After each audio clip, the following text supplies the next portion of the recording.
প্রিয় শিক্ষার্থীরা, আসসালামু আলাইকুম। আশা করছি ভালো আছো। আমি ফারজানা খান মজলিস আজ তোমাদের চতুর্থ অধ্যায়ের প্রথম পরিচ্ছেদে পদ প্রকরণ পড়াবো। আলোচনা করব অব্যয় পদ নিয়ে। তোমরা ভালোভাবে শুনবে ও বুঝতে চেষ্টা করবে। আজকে আলোচনা করছি অব্যয় পদ। অব্যয় পদ ন ব্যয় অব্যয়, যার ব্যয় বা পরিবর্তন হয় না, অর্থাৎ যা অপরিবর্তনীয়, তাই অব্যয়। অব্যয় শব্দের সাথে কোনো বিভক্তি চিহ্ন যুক্ত হয় না, সেগুলোর একবচন বা বহুবচন হয় না এবং সেগুলোর স্ত্রী ও পুরুষবাচকতা নির্ণয় করা যায় না। তাহলে আমরা কি বুঝতে পারলাম? অব্যয়টা হচ্ছে যার কোনো ব্যয় বা পরিবর্তন করা যাবে না, আর অব্যয় শব্দের সাথে কোনো বিভক্তি চিহ্ন যুক্ত হবে না, সেগুলোর একবচন বা বহুবচনও হবে না, আর অব্যয়ের সাথে স্ত্রী বা পুরুষবাচকতাও নির্ণয় করা যাবে না। তাহলে আমরা সংজ্ঞায় দেখি অব্যয় কাকে বলে। যে পদ সর্বদা অপরিবর্তনীয় থেকে কখনো বাক্যের শোভাবর্ধন করে, কখনো একাধিক পদের বাক্যাংশের বা বাক্যের সংযোগ বা বিয়োগ ঘটায়, তাকে অব্যয় পদ বলে। তাহলে আমরা কি পেলাম যে অব্যয় পদ কাকে বলে? যে পদ সর্বদা অপরিবর্তনীয় থেকে কখনো বাক্যের শোভাবর্ধন করে, মানে বাক্যের সৌন্দর্য বৃদ্ধি করে, কখনো একাধিক পদের বাক্যাংশের বা বাক্যের সংযোগ বা বিয়োগ সম্বন্ধ ঘটাবে, তাকে আমরা অব্যয় পদ বলবো। এখন আমরা জেনে নিলাম অব্যয় পদ আমরা কাকে বলবো। এখন অব্যয় পদ হচ্ছে 3 প্রকার: বাংলা, তৎসম ও বিদেশি।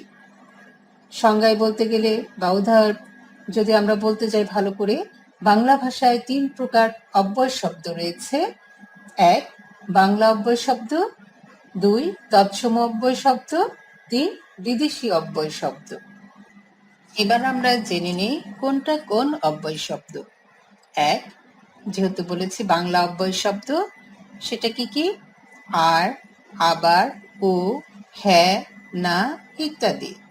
2 তৎসম অব্যয় শব্দ: যদি, যথা, সদা, সহসা, হঠাৎ, অর্থাৎ, দৈবাৎ, বরং, পুনশ্চ, আপাতত, বস্তুত ইত্যাদি।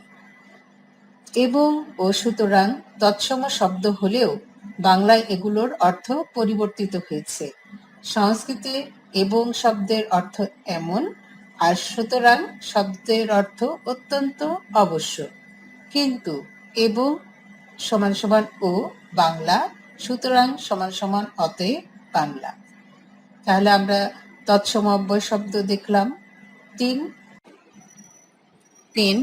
বিদেশি অব্যয় শব্দ: আলবত, বহুত, খুব, সাবাস, মারহাবা ইত্যাদি। তাহলে আমরা অব্যয় শব্দ 3 ধরনের আমরা দেখে নিয়েছি কোনটা কোন প্রকার অব্যয় শব্দ। এবার আছে বিবিধ উপায়ে গঠিত অব্যয় শব্দ। এই 3টি ছাড়াও আরো যে অব্যয় শব্দ গঠিত হতে পারে তার উদাহরণ দিয়ে দিচ্ছি। 1 একাধিক অব্যয় শব্দযোগে। একাধিক অব্যয় শব্দযোগে খেয়াল রেখো, যেমন কদাপি, নতুবা, অতএব, অথবা। হয়তো দুটো বাক্য আছে, এই দুটো বাক্যকে একত্র করবে, এর জন্য এই বাক্যগুলো শব্দগুলো ব্যবহার হয়। যেমন কদাপি, নতুবা, অতএব, অথবা ইত্যাদি। 2 আনন্দ বা দুঃখ প্রকাশক একই শব্দের 2 বার প্রয়োগে। ভালো করে খেয়াল করো, আনন্দ বা দুঃখ প্রকাশক একই শব্দের 2 বার প্রয়োগ হবে।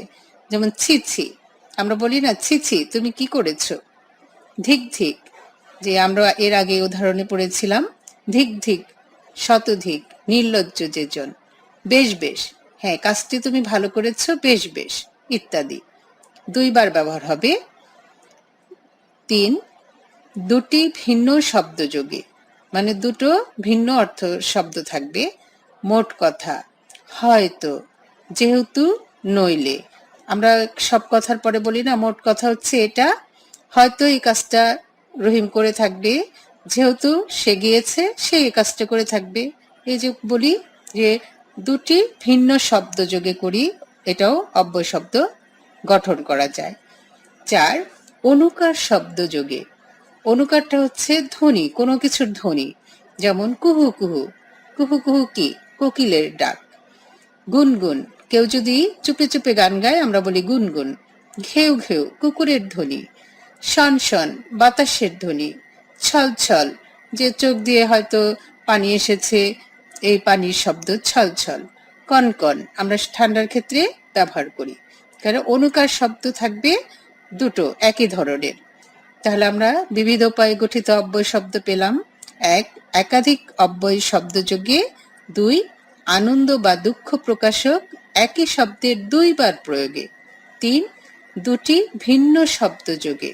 4, অনুকার শব্দযোগে। অব্যয়ের প্রকারভেদ। অব্যয় প্রধানত 4 প্রকার। 1, সমচ্চয়ী অব্যয়। 2, অনন্যয়ী অব্যয়। 3, অনুসর্গ অব্যয়। 4, অনুকার বা ধন্যাত্মক অব্যয়। আমরা ছকে দেখতে পাচ্ছি, দেখো। 1, সমচ্চয়ী অব্যয়। 2, অনন্যয়ী অব্যয়। 3, অনুসর্গ অব্যয়। 4, অনুকার বা ধন্যাত্মক অব্যয়। এই যে 4 ধরনের অব্যয়, এরও আবার ভাগ আছে। যেমন সমচ্চয়ী অব্যয়, দেখো তার ভাগ আছে 3টা। 1, সংযোজক।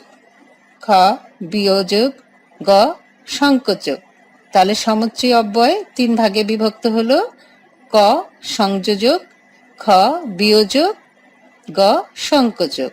সংযোজক মানে হচ্ছে দুটোকে যোগ করবে, বিয়োজক হচ্ছে বাদ দিবে, আর সংকোচন বাক্যটাকে আরো সংক্ষেপ করবে। 3, দেখো আমরা অনুসর্গ অব্যয় দেখেছি। অনুসর্গ অব্যয়কে আবার 2টি ভাগে ভাগ করা হয়েছে। ক, বিভক্তিসূচক। খ, বিভক্তি রূপে ব্যবহৃত। তাহলে আমরা দেখতে পেলাম অব্যয় প্রধানত 4 প্রকার: সমচ্চয়ী অব্যয়, অনন্যয়ী অব্যয়, অনুসর্গ অব্যয়, অনুকার বা ধন্যাত্মক অব্যয়। সমচ্চয়ী অব্যয় আবার 3 ভাগে বিভক্ত। ক, সংযোজক। খ, বিয়োজক। গ, সংকোচক। আর অনুসর্গ অব্যয় আবার 2 ভাগে বিভক্ত। ক, বিভক্তিসূচক। খ, বিভক্তি রূপে ব্যবহৃত। এখন আমাদের সংজ্ঞাটা জানতে হবে। যে আমরা জানলাম যে 4 ধরনের অব্যয় আছে, কোনটা কি রকম। প্রথমে আছে আমাদের সমচ্চয়ী অব্যয়। যে অব্যয় পদ একটি বাক্যের সঙ্গে অন্য একটি বাক্যের অথবা বাক্যস্থিত একটি পদের সঙ্গে অন্য একটি পদের সংযোজন, বিয়োজন বা সংকোচন ঘটায় তাকে সমচ্চয়ী অব্যয় বা সম্বন্ধবাচক অব্যয় বলে। দেখো আমরা ভাগেই দেখেছি যে 3টা যে ভাগ আছে, এই ভাগটা নিয়েই হচ্ছে সমচ্চয়ী অব্যয়। তা আমরা উদাহরণটা দেই। ক, সংযোজক অব্যয়। উচ্চপদ ও সামাজিক মর্যাদা সকলেই চায়। এখানে ও অব্যয়টি বাক্যস্থিত 2টি পদের সংযোজন করছে। আরেকটি বাক্যে আমরা দেখি, তিনি সৎ, তাই সকলেই তাকে শ্রদ্ধা করে। এখানে তাই অব্যয়টি 2টি বাক্যের সংযোজন ঘটাচ্ছে। আর অধিকন্তু, সুতরাং শব্দগুলো সংযোজক অব্যয়। তাহলে আমরা কি পেয়েছি? যে অব্যয় পদ একটি বাক্যের সঙ্গে অন্য একটি বাক্যের অথবা বাক্যস্থিত একটি পদের সঙ্গে অন্য একটি পদের সংযোজন, বিয়োজন বা সংকোচন ঘটায় তাকে সমচ্চয়ী অব্যয় বা সম্বন্ধবাচক অব্যয় বলে। আমরা উদাহরণ হিসেবে সংযোজক অব্যয় পেয়েছি, উচ্চপদ ও সামাজিক মর্যাদা সকলেই চায়। আরো একটি উদাহরণ দেখেছি, তিনি সৎ, তাই সকলেই তাকে শ্রদ্ধা করে। উপরের উদাহরণে উচ্চপদের সাথে ও দিয়ে বাক্য দুটোকে সংযোজন করা হয়েছে, আর দ্বিতীয় বাক্যে তাই দিয়ে বাক্যকে সংযোজন করা হয়েছে। এখন দ্বিতীয় আছে বিয়োজক অব্যয়। হাসেম কিংবা কাশেম এর জন্য দায়ী। এখানে কিংবা অব্যয়টি 2টি পদের বিয়োগ সম্বন্ধ ঘটাচ্ছে। যে কিংবা দিয়ে হয় কাশেম এই কাজটি করেছে, নয় হাসেম এই কাজটি করেছে, তো বিয়োজক করেছে। আবার আমরা অনেক সময় বলি মন্ত্রের সাধন কিংবা শরীর পাতন। এখানে কিংবা অব্যয়টি 2টি বাক্যের বিয়োজক ঘটাচ্ছে। কাজে আমরা সহজেই বুঝতে পারলাম যে সংযোজক হচ্ছে দুটো বাক্যের মধ্যে যোগাযোগ ঘটাবে, সংযোগ করবে, আর বিয়োজক হচ্ছে বাদ হবে একজনের থেকে আরেকজন, হয় করো নয় মরো, হাসেম করেছে নয় কাশেম এই কাজটি করেছে, যে কোনো একজন হবে। গ সংকোচক অব্যয়। তিনি বিদ্বান অথচ সৎ ব্যক্তি নন। এখানে অথচ অব্যয়টি দুটি বাক্যের মধ্যে ভাবের সংকোচ সাধন করেছে। তিনি বিদ্বান অথচ সৎ ব্যক্তি নন, অথচ দিয়ে দুটি বাক্যের ভাবের সংকোচ সাধন করেছে। এছাড়াও আছে কিন্তু, বরং শব্দগুলো সংকোচক অব্যয়। তারা সংকোচক অব্যয়টা কি? অথচ, কিন্তু, বরং এই শব্দগুলো দিয়ে যখন কোনো দুটো বাক্যকে সংক্ষেপ করা হয় তখন তাকে সংকোচক অব্যয় বলে। আবার আছে অনুগামী সমুচ্চয় অব্যয়। এটা প্রকারভেদ ছাড়াই যে, যদি, যদিও, যেন প্রভৃতি কয়েকটি শব্দ সংযোজক অব্যয়ের কাজ করে থাকে, তাই তাদের অনুগামী সমুচ্চয় অব্যয় বলে। উদাহরণ হিসেবে আমরা দিতে পারি, তিনি এত পরিশ্রম করেন যে তার স্বাস্থ্য ভঙ্গ হওয়ার আশঙ্কা আছে। এই যে দিয়ে দুটো বাক্যকে একত্র করেছে, এর জন্য এটার নাম হয়েছে অনুগামী সমুচ্চয়ী অব্যয়। এবার আমরা মূল প্রকার ভেদে যাই। আমরা দেখেছি অব্যয় প্রধানত 4 প্রকার। প্রথমটা ছিল সমুচ্চয়ী অব্যয়। সমুচ্চয়ী অব্যয় আবার 3 ভাগে বিভক্ত ছিল: সংযোজক, বিয়োজক ও সংকোচক। 2 অনন্বয়ী অব্যয়। যে সকল অব্যয় বাক্যের অন্য পদের সঙ্গে কোনো সম্বন্ধ না রেখে স্বাধীনভাবে নানাবিধ ভাব প্রকাশে ব্যবহৃত হয় তাদের অনন্বয়ী অব্যয় বলে। খেয়াল রেখো, বলা আছে যে সকল অব্যয় বাক্যের অন্য পদের সঙ্গে কোনো সম্বন্ধ না রেখে স্বাধীনভাবে নানাবিধ ভাব প্রকাশে ব্যবহৃত হয় তাদের অনন্বয়ী অব্যয় বলে। উদাহরণস্বরূপ দেখো, মরি মরি কি সুন্দর প্রভাতের রূপ। এখানে প্রশ্নটা এভাবে হয়, অনন্যীয় অব্যয় কি অর্থ প্রকাশ করেছে? আমাদের উত্তর আসবে উচ্ছ্বাস প্রকাশ করেছে। হ্যাঁ আমি যাব, না আমি যাব না। অনন্যী অব্যয় কি অর্থ প্রকাশ করেছে? স্বীকৃতি বা অস্বীকৃতি জ্ঞাপন করেছে। আমি আজ আলবৎ যাব, নিশ্চয়ই পারব। অনন্যী অব্যয় কি প্রকাশ করেছে? সম্মতি। আপনি যখন বলেছেন বেশ তো আমি যাব। অনন্যী অব্যয় কি অর্থ প্রকাশ করেছে? অনুমোদন বাচকতায়। আপনি যা জানেন তো, ঠিকই বটে। এইটা কি প্রকাশ করেছে? সমর্থন সূচক। পায়ে বড্ড লেগেছে। অনন্যী অব্যয় কি অর্থ প্রকাশ করেছে? যন্ত্রণা। ছি ছি, তুমি এত নীচ, কি আপদ, লোকটা যে পিছু ছাড়ে না। অনন্যী অব্যয় কি অর্থ প্রকাশ করেছে? প্রথমটা ঘৃণা, দ্বিতীয়টা হচ্ছে বিরক্তি। ওগো, আজ তোরা যাস নে ঘরের বাহিরে। অনন্যী অব্যয় কি অর্থ প্রকাশ করেছে? সম্বোধনে। সংশয়ে সংকল্প সদা টলে, পাছে লোকে কিছু বলে। অনন্যী অব্যয় কি অর্থ প্রকাশ করেছে? সম্ভাবনায়। আমরা সংজ্ঞায় জেনেছি, যে সকল অব্যয় বাক্যের অন্য পদের সঙ্গে কোনো সম্বন্ধ না রেখে স্বাধীনভাবে নানাবিধ ভাব প্রকাশে ব্যবহৃত হয় তাদের অনন্যী অব্যয় বলে। আমরা উদাহরণের মাধ্যমে দেখতে পেয়েছি এক একটা বাক্য এক একটা অর্থ প্রকাশ করেছে। এটা স্বাধীন বাক্য, তারা নিজেদের ভাব নিজেরাই প্রকাশ করতে পারে নানাভাবে। 4 অনুকার অব্যয়। যে সকল অব্যয় অব্যক্ত রব, শব্দ বা ধ্বনির অনুকরণে গঠিত হয় সেগুলোকে অনুকার বা ধনাত্মক অব্যয় বলে। খেয়াল করো, যে সকল অব্যয় অব্যক্ত রব মানে যা বলা হয়নি রব, শব্দ বা ধ্বনির অনুকরণে গঠিত হবে সেগুলোকে অনুকার বা ধনাত্মক অব্যয় বলা হবে। যেমন বজ্রের ধ্বনি, কর কর, বৃষ্টির তুমুল শব্দ, ঝমঝম, স্রোতের ধ্বনি, কলকল, বাতাসের গতি, শনশন, শুষ্ক পাতার শব্দ, মর্মর, নুপুরের আওয়াজ, রুমঝুম, মেঘের গর্জন, গুড়গুড়, সিংহের গর্জন, গড়গড়, ঘোড়ার ডাক, চিহি চিহি, কাকের ডাক, কাকা, কোকিলের রব, কুহু কুহু, চুরির শব্দ, টুংটাং। অব্যক্ত রব শব্দ বা ধ্বনির অনুকরণে গঠিত হয় বলেই এগুলোর নাম অনুকার বা ধ্বন্যাত্মক অব্যয়। আমরা যেটা শব্দের মাধ্যমে জেনে নেব যে কোনটা কিসের ধ্বনি। অনুভূতিমূলক অব্যয়ও অনুকার অব্যয়ের শ্রেণীভুক্ত। যেমন ঝাঝা, ঝাঝা বলতে আমরা কি বুঝি? প্রখরতাবাচক, যে ঝাঝা রোদ উঠেছে। খা খা, বলি না খা খা করছে, যে বাড়িটা খা খা করছে, মানে শূন্যতাবাচক, কেউ নেই। কচকচ, এটা কি? কোনো কিছু কাচার শব্দ। কটকট, যে বলে কটকট করো না, বেশি কথা বলো না আর কি। টলমল, ঝলমল, চকচক, ছমছম, টনটন, খটখট ইত্যাদি। 4 ধরনের অব্যয় ছাড়াও আরো কিছু অব্যয় রয়েছে, এরা প্রকারভেদে পড়েনি। ক. অব্যয় বিশেষণ।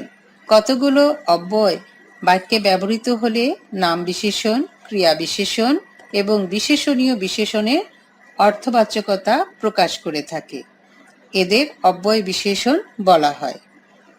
খেয়াল করো, কতগুলো অব্যয় বাক্যে ব্যবহৃত হলে নাম বিশেষণ, ক্রিয়া বিশেষণ এবং বিশেষণীয় বিশেষণের অর্থবাচকতা প্রকাশ করে, তখন তাকে বলা হয় অব্যয় বিশেষণ। যেমন অতিভক্তি চোরের লক্ষণ। অতিভক্তি, এটা নাম বিশেষণ। আবার যেতে হবে, এটা ভাব বিশেষণ। অন্যত্র চলে যায়, এটা ক্রিয়া বিশেষণ। খ. নিত্য সম্বন্ধীয় অব্যয়। কতগুলো যুগ্ম শব্দ পরস্পরের উপর নির্ভরশীল, সেগুলো নিত্য সম্বন্ধীয় অব্যয় রূপে পরিচিত। মানে যুগ্ম শব্দ একটা আরেকটার উপর নির্ভরশীল। যেমন যথা তথা, যত তত, যখন তখন, যেমন তেমন, যেরূপ সেরূপ, এগুলো আমরা প্রায়ই ব্যবহার করি। উদাহরণ দিই বাক্যের মাধ্যমে। যথা ধর্ম তথা জয়, যত গর্জে তত বর্ষে না। তাহলে আমরা পেলাম নিত্য সম্বন্ধীয় অব্যয় হচ্ছে কতগুলো যুগ্ম শব্দ পরস্পরের উপর নির্ভরশীল, তাহলেই সেগুলো নিত্য সম্বন্ধীয় অব্যয় হবে। উদাহরণ পেয়েছি, যথা ধর্ম তথা জয়, যত গর্জে তত বর্ষে না। গ. ত প্রত্যয়ান্ত অব্যয়। এরকম তৎসম অব্যয় বাংলায় ব্যবহৃত হয়। যেমন ধর্ম তো বলেছি, দুর্ভাগ্যবশত পরীক্ষায় ফেল করেছি, অন্তত তোমার যাওয়া উচিত ছিল, জ্ঞান তো মিথ্যা বলিনি। এই যে প্রত্যয়ান্ত অব্যয়, এটা হচ্ছে বাংলায় ব্যবহৃত হয়। উদাহরণ আমরা পেয়েছি, ধর্ম তো বলেছি, এখানে ধর্ম তো, এটা হচ্ছে প্রত্যয়ান্ত অব্যয়। দুর্ভাগ্যবশত, এটাও প্রত্যয়ান্ত অব্যয়। অন্তত প্রত্যয়ান্ত অব্যয়। জ্ঞানত, এটাও প্রত্যয়ান্ত অব্যয়। এবার আমরা একই অব্যয় শব্দের বিভিন্ন অর্থে ব্যবহার দেখব। এক. আর, যেটা আমরা পুনরাবৃত্তি অর্থে ব্যবহার করি। যেমন ওদিকে আর যাব না, এটা হচ্ছে একবার গিয়েছে, আর সে যাবে না। বলো আর কি চাও, এই যে আর ব্যবহার হয়েছে নির্দেশ অর্থে, যে তুমি আর কি চাও। সেদিন কি আর আসবে, এটা হচ্ছে নিরাশায়। আর কি বাজবে বাঁশি, এটা হচ্ছে বাক্যালঙ্কারে। 2. ও সংযোগ অর্থে।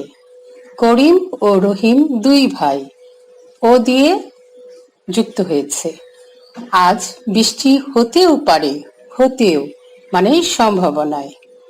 ওকে বলাও যা, না বলাও তা, এটা হচ্ছে তুলনায়। খেতে যাবে? গেলেও হয়। এটা স্বীকৃতি জ্ঞাপনে। এত চেষ্টাতেও হলো না, চেষ্টাতেও। এটা হতাশা জ্ঞাপনে। 3, কি কি জিজ্ঞাসায়। তুমি কি বাড়ি যাচ্ছ? দেখো কি কি হচ্ছে, জিজ্ঞাসা করেছে সে বাড়ি যাচ্ছে কিনা। কি বিপদ, লোকটা যে পিছু ছাড়ে না। এই যে একটা লোক তার পিছে লেগেছে, ছাড়ছে না, সে বিরক্তি প্রকাশ করেছে যে কি বিপদ, লোকটা যে পিছু ছাড়ে না। কি আমির কি ফকির, একদিন সকলকেই যেতে হবে। এটা হচ্ছে চিরন্তন সত্য সাকল্য অর্থে। তোমাকে নিয়ে কি মুশকিলেই না পড়লাম। এটা হচ্ছে বিড়ম্বনা প্রকাশে। একই অব্যয় শব্দের বিভিন্ন অর্থে ব্যবহারে। এবার 4, না নিষেধ অর্থে। এখন যেও না, নিষেধ প্রকাশ করেছে। তিনি যাবেন, না হয় আমি যাব, এটা বিকল্প প্রকাশ করেছে। আর একটা মিষ্টি খাও না খোকা, এটা আদর প্রকাশ করেছে। আর একটা গান গাও না, এটা অনুরোধ অর্থে। তিনি নাকি ঢাকায় থাকেন, এটা হচ্ছে সম্ভাবনায়। কি করেই না দিন কাটাচ্ছ, বিস্ময় প্রকাশে। ছেলে তো না, যেন একটা হিটলার, এটা হচ্ছে তুলনায়। 5, যেন। মুখ যেন পদ্মফুল, এটা উপমার প্রয়োগ ঘটেছে, তুলনা করেছে মুখের পদ্মফুলের সাথে। খোদা যেন তোমার মঙ্গল করেন, এটা প্রার্থনায়। ইস, ঠান্ডা যেন বরফ, এটা তুলনায়।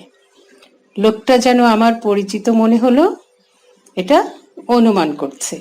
পরিচিত ঠিক না, মনে হচ্ছে পরিচিত। সাবধানে চলো, যেন পা পিছলে না পড়ো, এটা সতর্কীকরণে। ছেলে তো নয়, যেন ননির পুতুল, এটা ব্যঙ্গ প্রকাশে। তোমাদের খেয়াল রাখতে হবে, নাতে আমরা পড়েছিলাম ছেলে তো না, যেন একটা হিটলার। হিটলার এটা জার্মান প্রশাসক ছিলেন, তার সাথে তুলনা করেছে। আর ছেলে তো নয়, যেন ননির পুতুল, এটা কিন্তু ব্যঙ্গ প্রকাশ করেছে। দুটার আলাদা অর্থ। এর আগে আমরা পদ প্রকরণে বিশেষ্য, বিশেষণ, সর্বনাম পদ পড়েছি। আজকে পড়লাম অব্যয় পদ। আমার ক্রমিক নম্বরগুলো ধারাবাহিকভাবেই শুরু হয়েছে, তোমরা তারপরে দেখে নেবে। আজকে পড়ছি 104 থেকে। হাসেম কিংবা কাশেম এর জন্য দায়ী। এখানে কিংবা কোন অব্যয়? 105, মুখ যেন পদ্মফুল। এ বাক্যে যেন অব্যয়টি কি অর্থ প্রকাশ করেছে? 106, নিচের কোন বাক্যটি অব্যয়ের বিশেষণ? 107, দ্বিকর্ম ক্রিয়ার বস্তুবাচক কর্মপদটিকে কি বলা হয়? 108, ব্যক্তিবাচক কর্মপদটিকে কোন কর্ম বলে?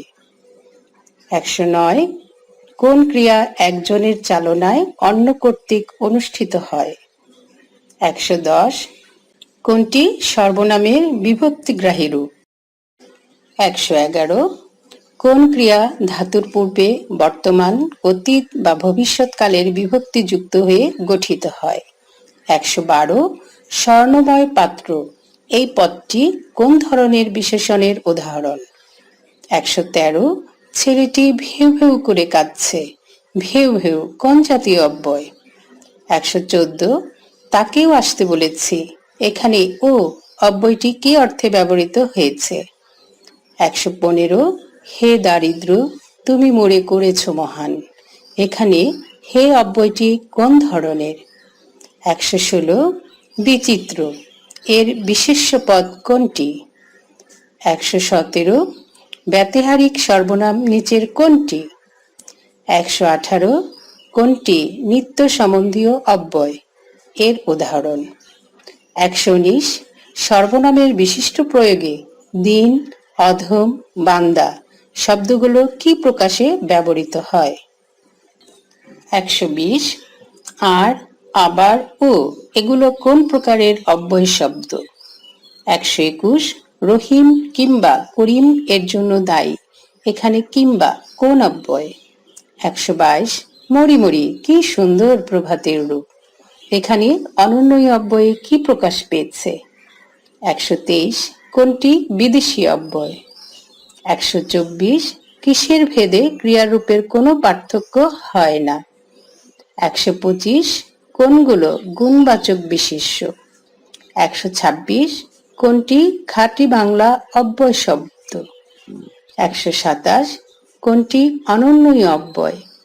128 কোন অবস্থায় ক্রিয়ারূপের পরিবর্তন হয়? 129 আপনি যা জানেন তা ঠিকই বটে, বাক্যটিতে অনন্যই অব্যয় কোনটি? 130 ছি, তোমার এই কাজ, এই বাক্যে কোন ধরনের অনুভূতির প্রকাশ ঘটেছে? 131 বাংলা অব্যয় কোনটি? 132 কোন ক্রিয়াটি বিশেষণের উদাহরণ? 133 মুড়ি মুড়ি, কি সুন্দর প্রভাতের রূপ। এখানে অনন্যই অব্যয়ে কি ভাব প্রকাশ পেয়েছে? 134 ব্যাপ্তি অর্থে সম্বন্ধ পদ কোনটি? 135 নিচের কোনগুলো খাঁটি বাংলা অব্যয় শব্দ? 136 যেমন কর্ম তেমন ফল, বাক্যে কোন ধরনের অব্যয় ব্যবহৃত হয়েছে? 137 কোন অব্যয় বিশেষ্য ও সর্বনাম পদের পরে যুক্ত হয়ে বিভক্তির ন্যায় কাজ করে? 138 হাশেম কিংবা কাশেমের জন্য দায়ী এ বাক্যে অথবা কোন জাতীয় অব্যয়? 139 ছি ছি, তুমি এত নীচ এ বাক্যে ছি ছি অনন্যই অব্যয় দ্বারা কি অর্থ প্রকাশ পেয়েছে? 140 কার পরিবর্তে উত্তম পুরুষ ব্যবহৃত হয়? 141 বাক্যের অপরিবর্তনীয় পদ কোনটি? 142 এভাবে চেষ্টা করবে যেন কৃতকার্য হতে পারো, বাক্যে কি ধরনের অব্যয়ের ব্যবহার ঘটেছে? আমরা পদ প্রকরণে বিশেষ্য, বিশেষণ, সর্বনাম, অব্যয় ও ক্রিয়াপদ পড়েছি। আমার বিশ্বাস তোমরা ভালোভাবে বুঝতে পেরেছ। তোমরা বুঝতে পারলেই আমার পড়ানো সার্থক হবে। তোমরা ভালো থাকো, সুস্থ থাকো, এই আশা রেখেই শেষ করছি। আল্লাহ হাফেজ।